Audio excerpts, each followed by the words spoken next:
하나님 말씀은 사무엘상 20장 12절부터 17절의 말씀입니다.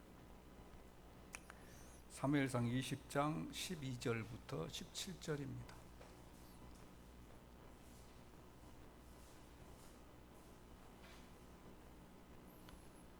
요나단이 다윗에게 이르되 이스라엘의 하나님 여호와께서 증언하시거니와 내가 내일이나 모레 이맘때에 내 아버지를 살펴서 너희 다윗에게 대한 의향이 선하면 내가 사람을 보내어 내게 알리지 않겠느냐.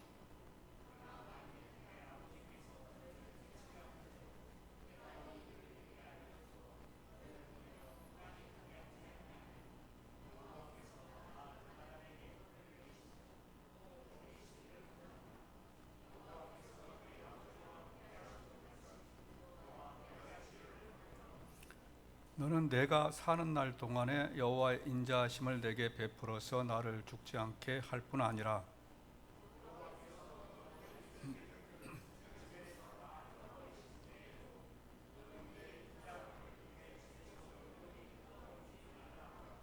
이에 요나단이 다윗의 집과 언약하기를 여호와께서는 다윗의 대적들을 치실지어다 하니라.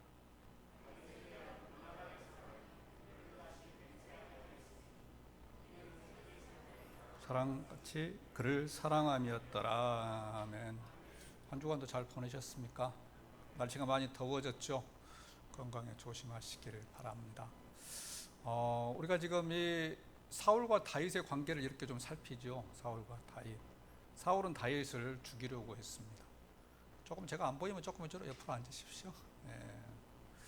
사울은 다윗을 이렇게 죽이려고 했죠. 그런데 그 사울의 아들 요나단은 아버지가 잘못했다는 것을 알잖아요. 그래서 다윗을 이제 살리려고 합니다. 다윗을. 그래서 오늘 말씀은 그 사울의 아들 요나단과 다윗이 언약을 맺는 장면입니다.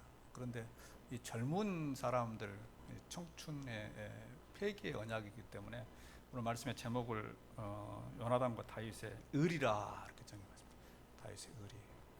요즘에 뭐 의리하면 생각나는 사람들이 있죠. 의리하면 의리하다. 그런데 그 전에 의리라고 하는 단어는 조폭들에게 쓰인 단어입니다. 조폭들에게. 말씀을 준비하면 제가 이런 예화가 생각이 났습니다. 조폭과 목사님이 비슷한 것이 많다.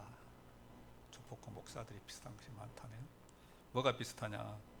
출퇴근 시간이 일정하지 않다. 출퇴근 시간. 목사들 새벽에도 출근하고 뭐 밤에도 지금 출근해갖고 하잖아요. 퇴근 낮에는 집에 가 있고. 조폭들이 그러면 다른 사람들 다 퇴근하는데 조폭들은 출근한다. 그래서 출퇴근 시간이 일정하지 않다. 두 번째는 항상 검은 옷을 입고 다닌다. 목사들 대부분 요즘에는 별로 그렇지 않습니다. 그런데 옛날에는 뭐 단벌 신사니까 검은 옷을 많이 입으셨죠, 목사님. 근데 조폭들도 검은 옷을 입고 다닙니다. 항상 몰려다닙니다. 세 번째는 항상 몰려다닙니다. 조폭들 몰려다니죠. 혼자 다니는 사람 없습니다. 조폭들. 그런데 목사님들도 몰려다닌다네요. 신방 다닐 때 보면은 권사님하고 집사님하고 같이 몰려다닌다. 그래서 나온 말이 조폭과 목사는 같다 하는 것입니다. 그런데 조폭에게는 중요한 것이 하나 있습니다. 그것은 의리입니다. 의리.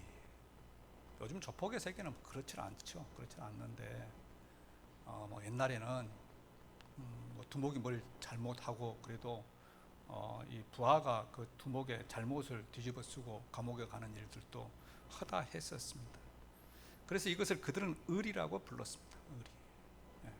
생명보다 더 중요하다. 의리가. 이렇게 생각을 했습니다. 오늘 말씀에 이 요나단과 다윗은 언약을 맺습니다. 그런데 의리를 기반으로 하는 언약이죠. 내 아버지가 너를 죽이려고 하는데 하나님께서는 분명히 내 아버지를 막아서 너를 살릴 것이다. 그런데 말이야, 돌아가는 정세를 보니까 그 하나님 말씀에 어긋나는 우리 집안은 앞으로 망할 것 같다. 만일 내 생각대로 되어서 우리 집안이 망할 때에 너가 우리 집안을 좀 돌보아 주라. 의리를 기반으로 하는 약속, 언약을 맺고 있다 하는 것입니다. 오늘 말씀 14절과 15절에서 이렇게 말씀하죠. 너는 내가 사는 날 동안에 여호와의 인자하심을 내게 베풀어서 나를 죽지 않게 할 뿐 아니라 여호와께서 너 다윗의 대적들을 지면에서 다 끊어버리신 때에도 너는 내 인자하심을 내 집에서 영원히 끊어버리지 말라. 영원히 끊어. 네. 나는 죽어도 좋은데 내 자녀들은 좀 살려달라 하는 것입니다. 그런데 이 약속이 이제 이루어지죠. 이 약속이 요나단의 아들이 무비보셋에 있습니다. 무비보셋. 그런데 다윗이 이 약속 언약에 근거해서 그 무비보셋을 살려줍니다. 무비보셋을. 오늘 말씀 읽고 나서 그 다음 말씀에 보면은 무비보셋에 대한 이야기가 3번이 나옵니다. 3번. 그런데 그때마다 다윗이 무비보셋을 살려줍니다. 왜 살려주느냐? 이 약속 때문에, 언약 때문에 살려준다 하는 것입니다. 그래서 오늘은 이 3가지의 무비보셋이 살았던 그것에 대한 그것을 중심으로 해서 말씀을 드리겠습니다. 첫 번째로는요, 이 언약으로 인하여서 요나단의 아들이었던 무비보셋이 다윗의 자녀가 됩니다. 다윗의 자녀가. 이 언약을 맺고 나서 요나단은 사무엘상 31장에서 죽습니다. 사무엘상 31장에서 우리가 지금 20장을 보고 있잖아요. 20장을 보고 있는데 31장에서 사울이 이 요나단과 함께 블레셋과의 전쟁을 합니다. 전쟁을 할 때에 사울과 요나단이 함께 죽습니다. 사울과 요나단이 전사를 하자 이 무비보셋을 키우고 있던 유모가 그때 무비보셋은 나이가 5살이었습니다. 무비보셋을 안고 도망가다가 무비보셋을 땅에 떨어뜨립니다. 땅에 떨어뜨려서 무비보셋이 다리를 절게 됩니다. 다리를 사용하지 못하게 됩니다. 그렇게 해서 무비보셋은 다리를 절게 되고 그 전쟁이 끝나고 나서 다윗이 요나단이 생각이 납니다. 요나단이 죽었다 하는 것을 듣고 요나단과 약속을 생각하고 그의 자손들을 찾습니다. 자손들을 찾을 때에 무비보셋이 살아있다라고 하는 이야기를 듣고 무비보셋을 데리고 옵니다. 사무엘하 9장 7절에 보게 되면은 다윗이 무비보셋에게 이렇게 이야기를 합니다.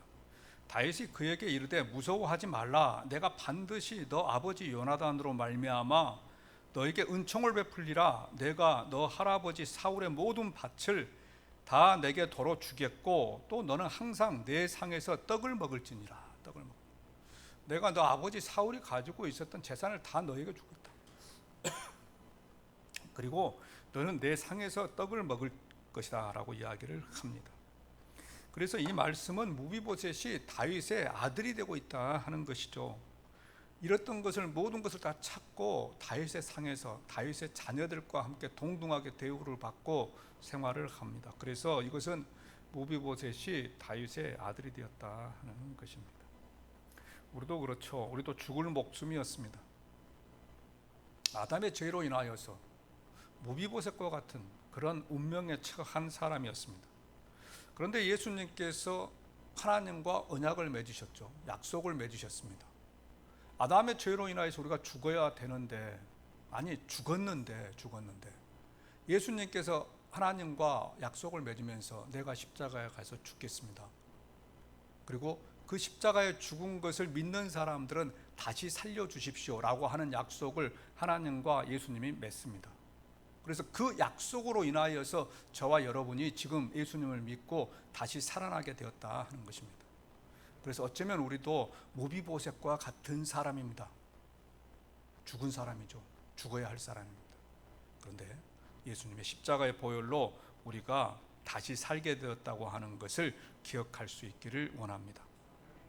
두 번째로 무비보셋은요, 이 요나단과 다윗의 언약으로 인하여서 지은 죄에 대하여서 탕감을 받습니다. 그 이후에 보면은 다윗이 아들 압살롬에 의하여서 압살롬의 반역으로 인하여서 다윗이 도망을 가게 됩니다. 베들레헴을 놔두고 도망을 가죠. 도망을 갈 때에 이 무비보셋은 함께 가지를 않습니다. 다윗이 도망을 갈 때 다윗의 자녀들은 다 함께 도망가는데 무비보셋은 도망을 가질 않습니다. 그리고 나서 이제 그 반역이 평정이 되잖아요. 평정이 돼서 다윗이 다시 베들레헴으로 돌아올 때에 돌아와서 무비보셋을 부릅니다. 불러서 야, 내가 여차여차해서 도망을 갈 때 너는 왜 따라오지 않았느냐? 다른 아들들은 다 따라오는데 왜 너는 따라오지 않았느냐라고 그렇게 물어봅니다. 그랬더니 무비보셋이 저는 발이 불편하잖아요. 그래서 저는 왕을 따라갈 수 없었습니다 라고 이야기를 합니다. 그런데 그 전에 무비보셋의 종이었던 시바가 다윗에게 이렇게 이야기를 합니다. 다윗이 그 시바에게 야, 너 왜 무비보셋이 오지 않았냐라고 물어보니까 이 시바가 뭐라고 이야기를 하냐면은 무비보셋이 아직 안 왔습니다. 안 왔는데 들리는 말에 의하면은 자기 할아버지 사울이 가지고 있었던 땅을 자기가 다 찾으려 하려고 합니다. 라고 그렇게 이야기를 했다고 이야기를 합니다. 그래서 이것은 반역이죠. 만약에 이것이 이 말이 맞는다고 한다면, 시바의 말이 맞는다고 한다면 이건 무비보셋이 반역을 하는 것입니다. 그럼에도 불구하고 다윗은 무비보셋에 대하여서 시바와 대조를 시키지 않습니다. 대질 신문을 시키지 않습니다. 이것이 반역이라고 한다면 대질 신문을 시켜서 그 문제를 확인을 해야 될 터인데 다윗은 그렇게 하지를 않습니다. 그리고 무비보셋의 말을 믿어줍니다. 그리고 그를 살려줍니다. 우리도 그렇습니다. 우리도 죄를 지었죠. 그런데 하나님께서 우리의 죄를 덮어주십니다. 무엇을 보고 덮어주시나요? 무엇을? 예수님께서 우리를 위하여 십자가에 죽으신 그 십자가의 보혈을 보고 우리를 덮어주신다 하는 것입니다. 그래서 하나님께서는 예수님의 십자가의 사건으로 우리의 죄를 덮어주시고 우리의 죄를 묻지도 않으신다 하는 것입니다. 묻지도 않으신다. 예수님 십자가에 죽을 때 우리의 죄에 대하여서 우리가 지은 과거의 죄, 현재의 죄, 미래의 죄도 하나님께서는 다 용서해 주셨습니다. 언제뿐만 아니라 우리가 지금 짓고 있는 자범죄에 대하여서도 물어주셨습니다. 그리고 그 죄에 대하여서 우리가 하나님께 회개만 하면 하나님께서 그 죄에 대하여서 묻지도 않으신다라고 그렇게 말씀을 하십니다. 이것을 기억하는 저와 여러분들이 되기를 원합니다. 오늘 말씀을 통하여서 우리가 또 한 가지 생각해야 될 것은 하나님께서는 예수님의 십자가의 보혈로 우리의 죄를 묻지 않으신다 하는 것입니다. 이것을 기억하는 우리가 되기를 원합니다. 세 번째로는 이 언약으로 인하여서 다윗은 무비보셋의 생명을 보호해 줍니다. 생명을 보호해 줍니다. 그 뒤에 이런 사건이 있었습니다. 이스라엘에 3년 동안 기근이 듭니다. 기근이 아주 심한 기근이었습니다. 그러자 다윗이 하나님께 기도하지요. 하나님, 왜 우리나라에 이렇게 기근이 3년 동안 들었습니까? 우리가 무엇을 잘못했습니까? 라고 물어봅니다. 그랬더니 하나님께서 다윗에게 야, 너희들 말이야, 기브온이라고 하는 족속이 있잖아. 그 기브온이라고 하는 족속이 너희들과 약속을, 언약을 맺었는데 그 약속을 어기고 사울이 그 사람들을 해쳤다. 사울이 그 사람들을 해쳤다라고 이야기를 합니다. 기브온이라고 하는 족속은 이스라엘 백성들이 출애굽을 할 때에 혹시 여러분들 기억하실지 모르겠습니다만은 사실 이스라엘과 아주 가까운 곳에 살았죠. 그런데 먼 곳에서 온 것처럼 이렇게 막 옷을 남루하게 입고 막 음식도 곰팡이에 핀 걸 막 이걸 가져와 가지고 약속을 맺습니다. 불가침 조약. 우리가 당신들의 이 장작패는 종이 되겠으니까 우리를 해치지 마십시오. 그래서 그들이 먼 곳에서 온 줄 알고, 먼 곳에서 오면은 굳이 뭐 전쟁할 필요 없잖아요. 그래서 먼 곳에서 온 줄 알고 약속을 딱 맺었습니다. 그런데 맺고 나서 보니까 자기 옆 동네에 살고 있는 사람들이었죠. 그런데 이제 약속을 맺고 나니까 그들을 이제 보호해 주도록 되어 있습니다. 그런데 사울이 그들을 해쳤다는 겁니다. 해쳐. 그걸 보고 하나님께서 3년 동안 비를 내리지 않으셨습니다. 그 이야기를 듣고 다윗이 이제 기가 막히죠. 기가 막혀가지고 그 기브온 족속을 부릅니다. 불러서 여차여차 해가지고 사울이 잘못했다.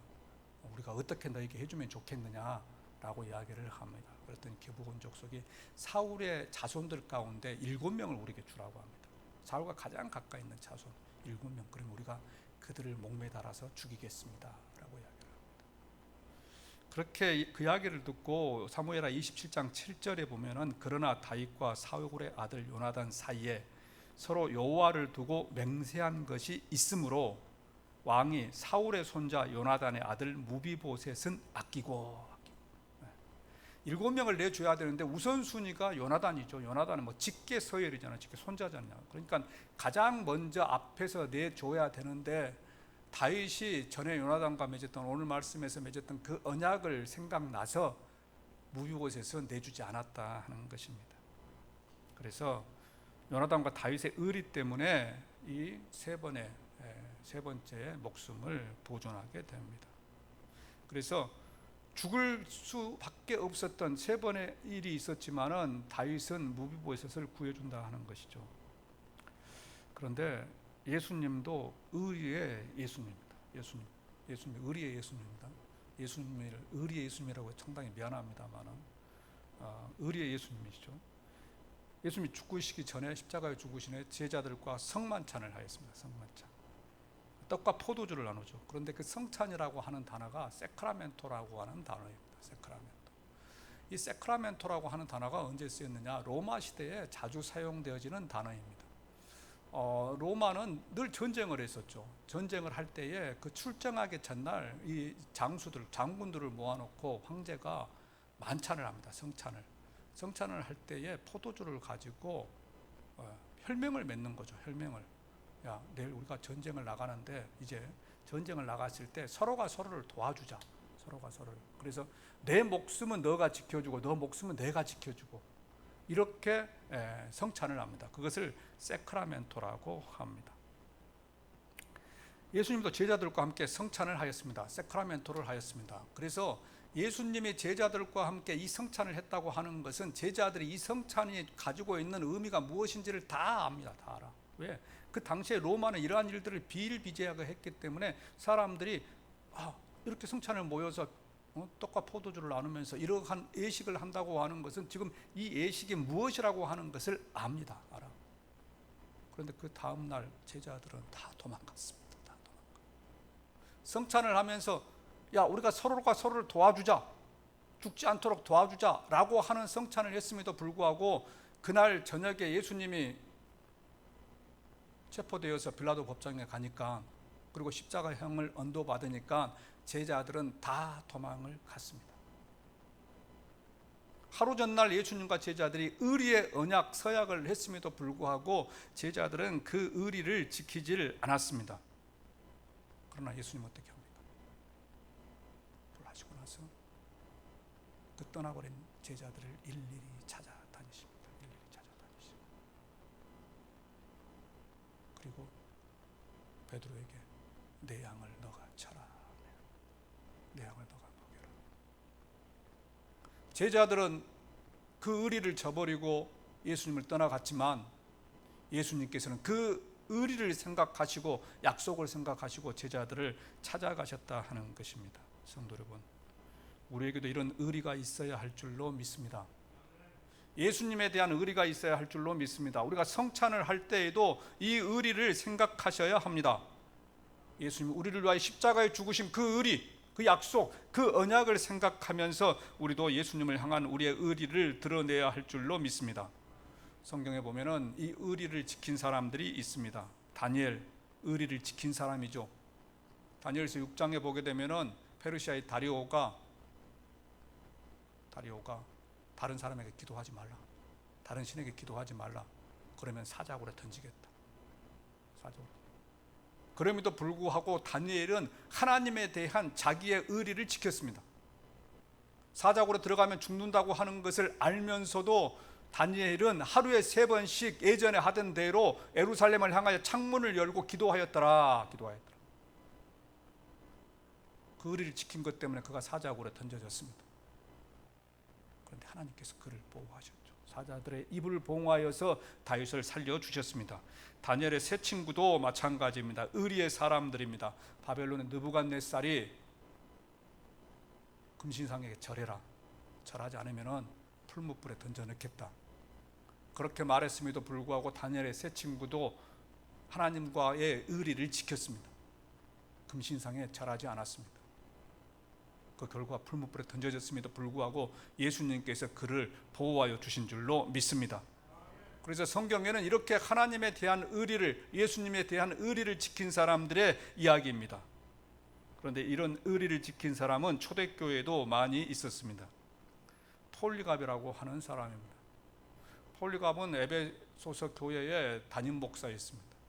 이 폴리갑도 예수님을 향한 의리를 지킵니다. 당시의 황제는 마르쿠스 아우렐리우스라고 하는 로마의 황제였습니다. 명상록의 저자라고 하죠. 이 황제가 폴리갑이 에베소 교회의 담임 목사인 것을 알고 그를 죽이려고 합니다. 경기장에 세우고 아래에는 장작불이 타고 있게 만들고, 그리고 폴리갑의 손과 발에는 결박되어서 나무 위에 세워져 있습니다. 그리고 사형을 집행하는 로마의 집행관이 묻습니다. 폴리갑, 너가 예수를 한 번만 부인한다면 살려주겠다.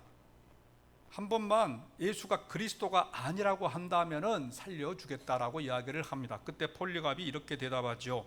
사랑하는 로마의 시민 여러분, 나는 지금까지 83년 동안 예수님을 섬겼습니다. 그런데 예수님은 한 번도 나를 부인하지 않았습니다. 그런데 내가 어떻게 예수님을 부인할 수 있겠습니까? 폴리갑은 예수님을 향한 예수님과의 의리를 지켰습니다. 그로 인해서 그는 장작불에 태워져서 죽임을 당했습니다. 우리나라에도 이렇게 의리를 지킨 사람들이 많이 있습니다. 조기철 목사님, 손양호 목사님, 그리고 문중경 전도사님, 수많은 사람들이 예수님과의 의리를 지켰습니다. 그 의리를 지킨 것 때문에 저와 여러분이 지금 이렇게 신앙생활하고 있다는 것을 기억하시기를 바랍니다.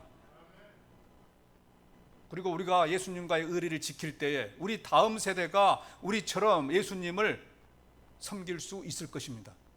그리고 우리가 예수님과의 의리를 생각하며 살아갈 때에 우리 다음 세대들도 우리를 보고 예수님과의 의리를 저버리지 않을 것입니다. 이것이 우리 세대가 감당해야 될 우리의 몫입니다.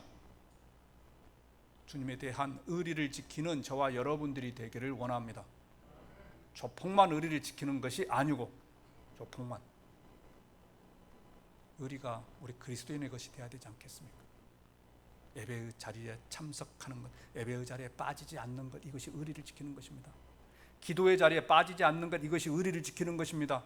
우리의 믿음을 빠지지 않는 것, 우리가 믿음을 놓치지 않는 것, 우리가 주일에 예배를 드리는 것, 교회를 생각하는 것, 주님을 위하여서 헌신 봉사하는 것, 이것이 예수님과의 우리가 맺은 의리를 지키는 것입니다.